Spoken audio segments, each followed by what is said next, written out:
वो स्वामिनी जी के विवाह किए, जिसके लिए श्रीधाम भांडीर वन विख्यात हुआ।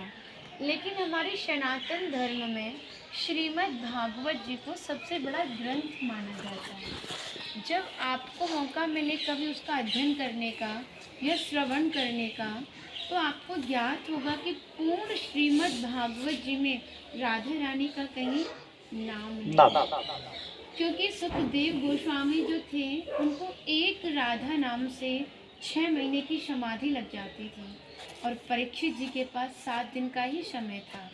इसीलिए उनको श्रीमद् भागवत जी को 7 दिन में समाप्त करना पड़ा बिना राधा नाम लिए। इसीलिए साप्ताहिक भागवत में रुक्मणी जी के साथ विवाह दिखाते हैं, और यही कारण है कि अधिकांश भक्तों को पता ही नहीं है कि राधा कृष्ण का कभी विवाह भी हुआ था।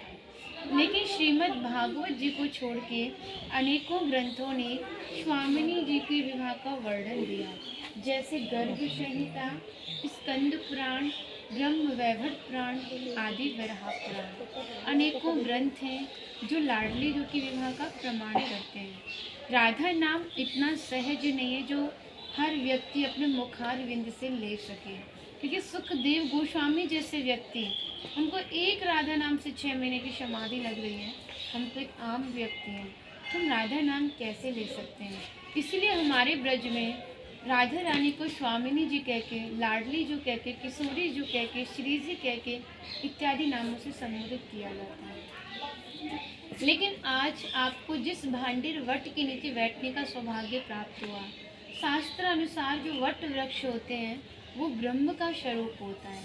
लेकिन इस भांडीर वट का प्रमाण हमारी श्रीमद् भागवत जी ने दिया, क्योंकि 10वें स्कंद में जितनी भी लीलाओं का वर्णन ठाकुर जी का है, वो श्री जी का भाव लेके ठाकुर जी का प्रदर्शन किया हुआ है। उसमें जितना भी भाव श्री जी का ही है। तो 10वें स्कंद के 18वें अध्याय में 22वां श्लोक है कि ब्रह्मंतो बाह्य मानस्य चार यंत्रस्य गोदनम भांडीरकम नाम वटम जम्बू कृष्ण प्रोगमा। कृष्णकालीन में भांडीर वट इतना विशाल था कि वृंदावन तक शाखाएं थी। पिछले टाइम में पुल नाव होते नहीं थे, ठाकुर जी शाखाओं पर चढ़ के यमुना महारानी को पार करते थे। मान्यता है ठाकुर जी की 9 लाख गायें यही बैठ के विश्राम करती थी। तो माताएं जो भी प्रसादी रखती थी, सभी एकत्रित होकर दोपहर का भोजन लेते थे। आप कभी विवाह में जाते हो तो क्या बिना प्रसादी के आते हैं? आप स्वामिनी जी की विवाह स्थली आए हो तो बिना प्रसाद के कैसे जा सकते हो? हमारे यहाँ पर ठाकुर जी और स्वामिनी जी में मल्ल क्रीड़ा हुई थी, तो उसमें तय किया जो भी हारेगा उसे भंडारा करना होगा। ठाकुर जी हार गई थी लाडली जी से, तो ग्वाल वालों के साथ मिल के भंडारा किया और धाम का नाम भांडीर वन पड़ा। तो यहाँ पर भंडारे का बहुत बड़ा विशेष फल माना जाता है। अधिकांश भक्तों के मन में रहता है कि ठाकुर जी ने भंडारा किया, हम भी करें। पूर्ण सक्षम होते करते हैं, नहीं तो सामर्थ्य के अनुसार दान करते हैं, जिससे यहाँ पे भंडारा सेवा निरंतर चलती रहती है। क्योंकि धाम में तो अनन्य भक्त आता है और अनन्य भक्त भंडारा नहीं करा सकता, क्योंकि हर किसी के पास इतना सामर्थ्यवान नहीं होता कि वो भंडारा करा सके। क्योंकि जो व्यक्ति रोज ला रहा रोज खा रहा, भंडारा कहाँ से करा सकता है? लेकिन मन में भाव है स्वामिनी जी की विवाह स्थली पर मोह को भी भंडारा करना है, तो अपनी सामर्थ्यता के अनुसार वो 10 रुपये भी दान करता है ना, तो उसका नाम विशाल भंडारा ही होता है। ठाकुर धन का नहीं, सिर्फ भाव का होता है। हमारे ब्रज में ठाकुर जी ने ब्रजवासियों से पका हुआ भोजन भिक्षा स्वरूप अंजलि में मांग के पाया, जिसका नाम दिया मधुकरी। आज भी संत भिक्षा कर मांग के पाते हैं। तभी शास्त्रों में बताया कि जब तक ब्रजवासी की कृपा नहीं होगी, ठाकुर जी की कृपा बड़ी दूर की बात है। किसी से अभिमान का नाश होता है और भक्ति प्राप्त होती है, जो बहुत ही दुर्लभ है। लेकिन ब्रजवासी कृपा करें, सहज भक्ति प्राप्त होती है। राधा रानी ने श्री राम भांडीर वन के बारे में कहा, जो भक्त भांडीर वन आएगा वो मोक्ष को प्राप्त होगा। कान्हा बोले इतनी बड़ी बात को कह रही हो, लोग पाप करेंगे सीधे दौड़े भांडीर वन चले जाएंगे, क्योंकि आपने तो मोक्ष धाम भांडीर वन कह दिया। फिर यहाँ पर बहुत भीड़ इकट्ठा होने लगेगी, हमारे मिलने में अड़चनें पैदा होंगी, तो हम नित्य लीलाएं कब करेंगे? श्री जी ने उसी क्षण भांडीर वन को गुप्त वृंदावन कह के संबोधित किया और कहा, कान्हा, इस स्थान पर हर कोई भक्त नहीं आएगा, वही भक्त आएगा जिसके ऊपर मेरी विशेष कृपा होगी, भक्ति भाव सच्चा होगा और ये भक्त मेरे विवाह में उपस्थित होगा। यानी जब स्वामिनी जी का विवाह हुआ तो अनेकों जीव विवाह में उपस्थित था, मनुष्य रूप किसी का नहीं था। तो भक्त अपने आप को कीड़े मकोड़े, घास फूस, पत्र, पक्षी इत्यादि मानते हैं। जो भक्त लाडली जी के विवाह में उपस्थित थे, उन्हें भक्त की पहचान है कि वो कई बार वृंदावन आते हैं। जब जाके गुप्त वृंदावन आते हैं, डायरेक्ट नहीं आएंगे, माध्यम जरूर जाएगा, सारा श्रेय माध्यम को जाएगा जो आपको धाम तक पहुँचाएगा। जो भक्त भांडीर वन में प्रवेश करेगा, प्रवेश करने से ही चतुर्दशावतारणम लीलो द्रव स्वरूपने नाना द्रवो द्रव्य स्थान नमो भांडेर संति। भगवान विष्णु के 24 अवतार हैं, 23 अवतार हो चुके हैं, 24वां अवतार कल की अवतार होगा। तो उन 24 अवतारों में से चतुर्दशावतारण 14 अवतारों के लीलाओं के दर्शन का फल प्राप्त होता है।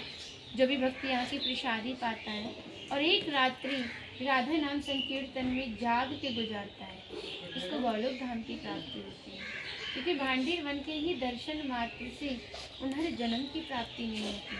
तस्य दर्शन मात्र नरो गर्भ न गच्छति। इसके दर्शन मात्र से उन्हें किसी भी माँ के गर्भ में जाना नहीं पड़ता, क्योंकि भूमंडल पर तो 84 लाख योनियाँ होती हैं, सभी के अंदर मादाएँ पाई जाती जो कि गर्भ धारण करती हैं। कहते हैं कोई भक्त गलती से भी भांडीर वन की तरफ आँख उठा के भी देख ले तो भी गर्भ मुक्त हो जाता है, क्योंकि सबसे बड़ा जो नर्क है ना, वो हमारा गर्भ होता है।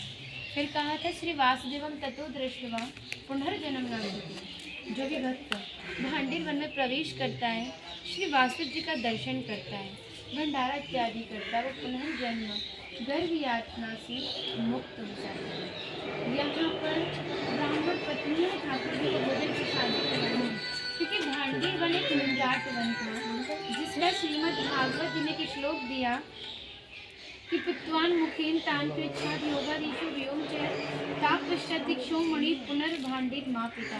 पूरे जंगल में आग लग रही थी, ग्वाल वाल उसी अग्नि से जलने लगे। तो कान्हा बोला, ये जो भांडीर वट है, आप इसके नीचे आँख बंद करके लेट जाइए और ये महसूस कीजिए कि शीतल ठंडी हवाएं चल रही हैं। ठाकुर जी ने पूरी अग्नि को ही मुँह में पान कर लिया था। बगल में ही कुआं है।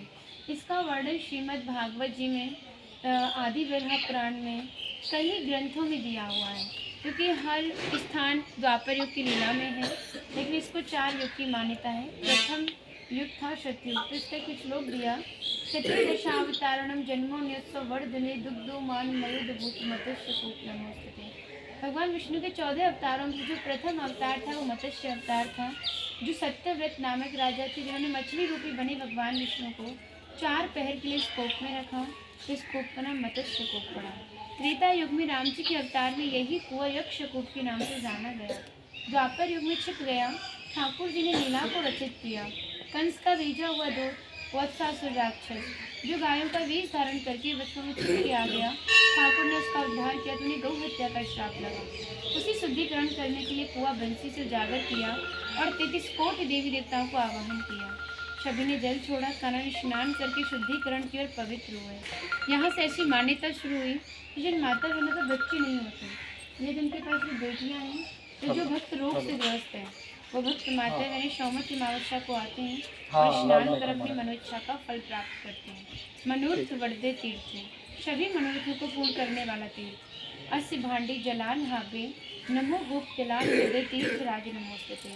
गोपियों का हृदय भी नम हो गया तो तीर्थों के राजा से प्रयागराज भांडीर वन धाम को प्रणाम करने के लिए आए। और चौथा युग चल रहा है। तो कलयुग का भी कुछ श्लोक दिया कि तस्मिन की स्नातो भांडीर कोप नियतो नियता शनम सर्व पाप विनम्र मुक्त इंद्रलोक सागस्ती। जो भी भक्त को भांडीर कोप की स्नान करता है, आचमन लेता है, छींटे लगाता है, वो सभी पापों से मुक्त होकर इंद्रलोक को चला जाता है। आप लोग ऐसे ही जा रहे थे, यहाँ की एक विशेषता है